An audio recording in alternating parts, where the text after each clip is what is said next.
Got it. Nailed it. Welcome everybody to another episode of B is for Build. In this episode, we're getting the Mustang tuned. Stay tuned.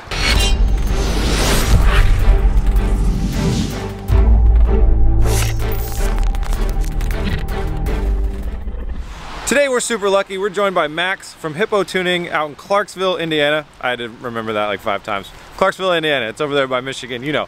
So Max has been kind enough to drive all the way out here from California to help us tune the Mustang. So we got to do a little bit of work to get it a little less shit looking, and then we're gonna get to work and get this thing tuned. Let's go. Yeah. Before we get started, we're gonna go ahead and clean all the leaves and crap off of here. We're just gonna give it a blow down, attach the hood, attach the battery cable, just do a quick little spiff up before we hit the road. Now we don't have registration, so this is gonna be a sketchy road tune, but we do have insurance. So that's the main thing, because like insurance is important. If you hit somebody else, you gotta be covered, you gotta be safe. Insurance takes care of you for that. Registration, that's just a government paperwork thing, and you know, they're fine. They'll be fine. All right.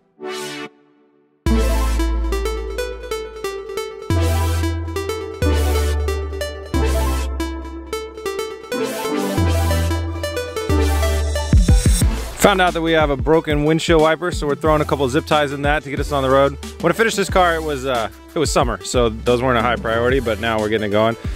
Blowing off the gunk isn't really working too well, so we're gonna hit the car wash after we get gas. So it's looking like gas, then car wash, then tune.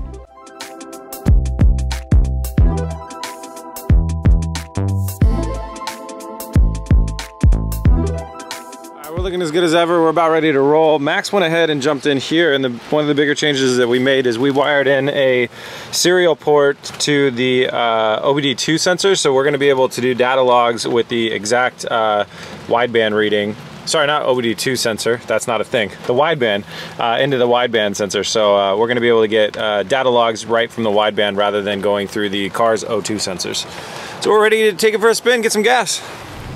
We had an early failure. The car made it right out on the street and didn't make it any further. We ran out of gas, so I got a couple gallons and a new clothes washer machine. Thanks, Mom. Couple gallons of to fill up a premium. I'm gonna fill those up. That'll get us enough gas to get us to the gas station. All right, I went and got gas. We put gas in the car. Car's running great. It's time to hit the streets and get it tuned.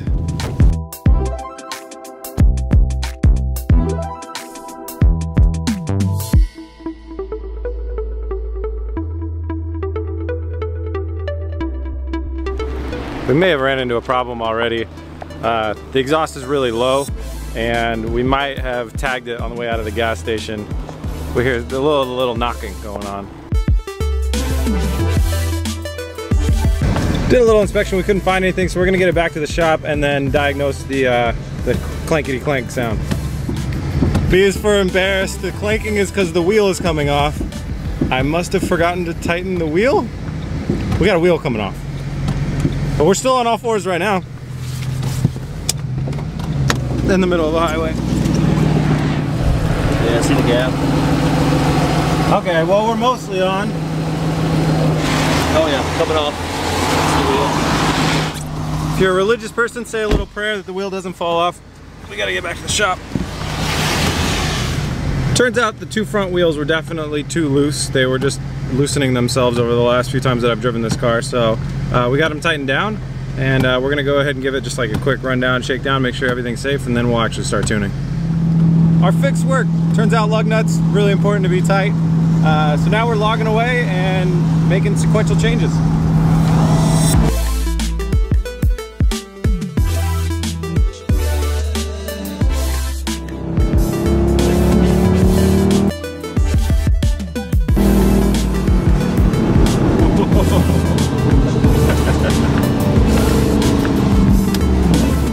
Tuning's going really well. It's obviously night now. Everything's been going great except for, I mean, we are really close to 100% dialed in. We're just gonna adjust the timing down a little bit. Up, adjust it, up. More timing, less time, I don't know. We're gonna change the timing, add more horsepowers, but we accidentally ripped the exhaust off. We detached the exhaust. We separated one piece from the other piece. So I'm gonna go ahead, right now they go back and then they curve back around and go out the side. And I'm just gonna take the part that curves around and out the side, I'm gonna take that off for the time being so we have less problems, because the car is really low right now. So I'm gonna go ahead and take those off.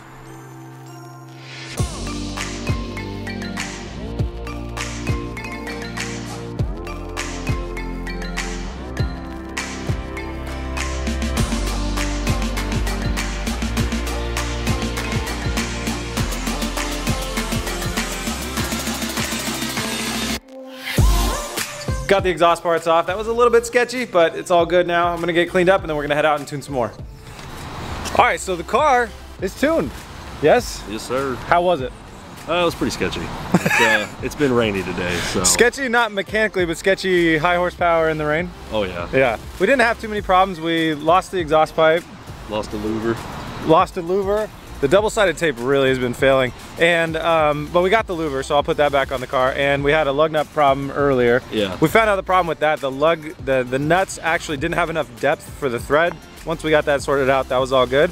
So you're thinking the car's around 400-ish? Yeah, about 400 horsepower. About 400 horsepower. So we may take it to the dyno sometime soon, or we may not. But that's a wrap. We got the fucking car tuned. You guys have been wanting it so bad. Max here was kind enough to come all the way out here, and we'd been mailing back and forth some tunes, but he was in the neighborhood. I mean, 300 miles away in the neighborhood, but he's kind enough to come out here. So thank you so much. Max can be found. His company is Hippo Tuning. There's gonna be a link in the description to the Facebook page for his company. Check him out there. If you're in the area, remind me again what it is? The city? Clarksville, Indiana. Clarksville, Indiana. If you guys are in the area, go visit him, come check out his shop, and get your car tuned by him. Now it is time for a burnout.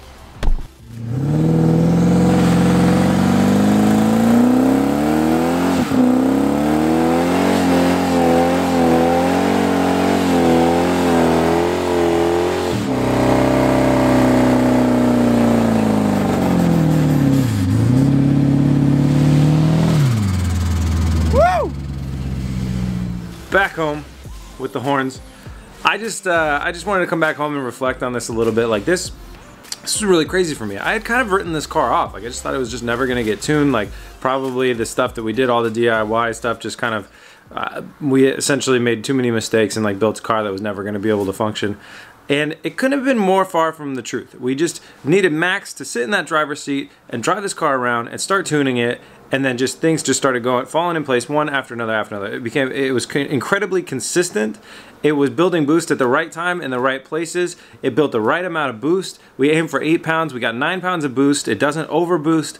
It just works. It didn't overheat. We drove it all day long. Like that tuning process took hours and hours and hours to do. So we were on it in different ways and different things, like all the time, and really put the car through its paces. And we had some problems. We had some problems with the wheels falling off early on. We had problems with the exhaust, you know, becoming detached. But those are small problems until they become big problems. But the DIY turbo setup worked, and that is incredible. So I'm really, really proud. I mean, you guys kind of went with me through the process of building my first turbocharged system. And it worked. It built boost consistently, and it worked really well. Chelsea's coming home. Hey, babe.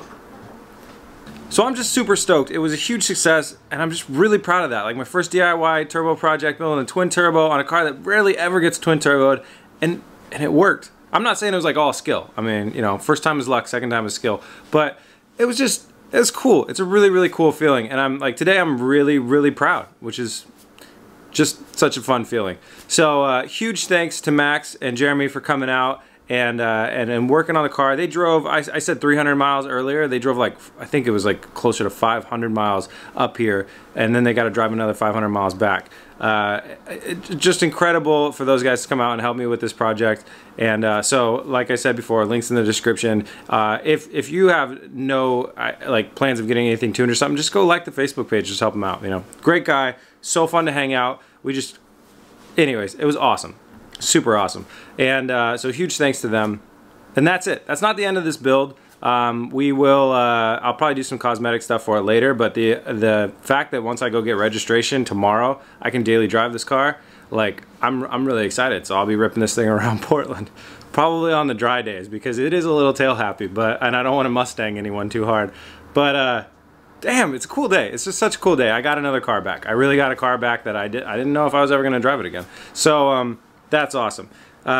And as always, if you like Beast for Build, you like what we're doing here, like we're trying to do, and you want to help out in sport, head over to beastforbuild.com, scroll down to the shop, picking up any of the merchandise there directly goes to help all the builds. There are Mustang flags available. If you're a Mustang guy and you want to help out in sport, grab one of those.